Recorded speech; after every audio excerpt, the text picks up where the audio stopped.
Hi, my name is Marie and I'm a scroll and digitization conservator at the British Library in London. I'm going to show you some unfolding and flattening techniques that you can use when conserving your collection items. It is a good idea to survey your collections for creases, folds, warping, and distortion in advance of digitization, as some techniques can take days or weeks.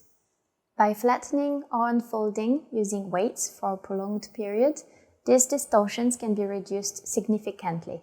This will make your collections less vulnerable, easier to handle, and easier to read or examine. In order to flatten and unfold your collections, you will need spatulas and tweezers, bond folders, weights, sturdy flat boards, labels, interleaving materials, and blotters. You will need labels to place on flattening boards so that it is easy to identify which objects are currently pressed underneath. It is wise to date the labels.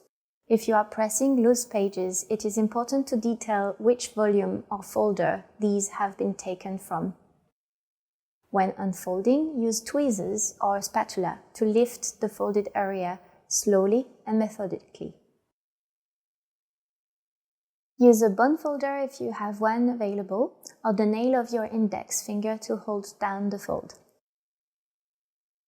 To flatten an object under a press, plan in advance how many items you are working with and how large they are. If only a small area needs flattening because of sharp creases or distortions, use a smaller weight pouch. Unfold the folds, unroll gently rolled edges or corners and keep the surface flat whilst you place the paper blotter or card on top of the object, followed by the weight.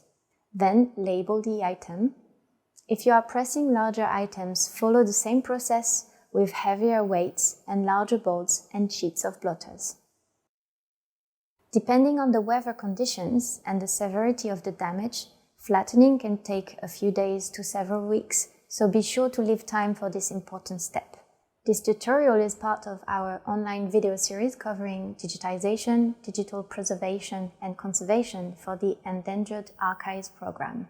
Please feel free to explore these resources at eap.bl.uk/training videos.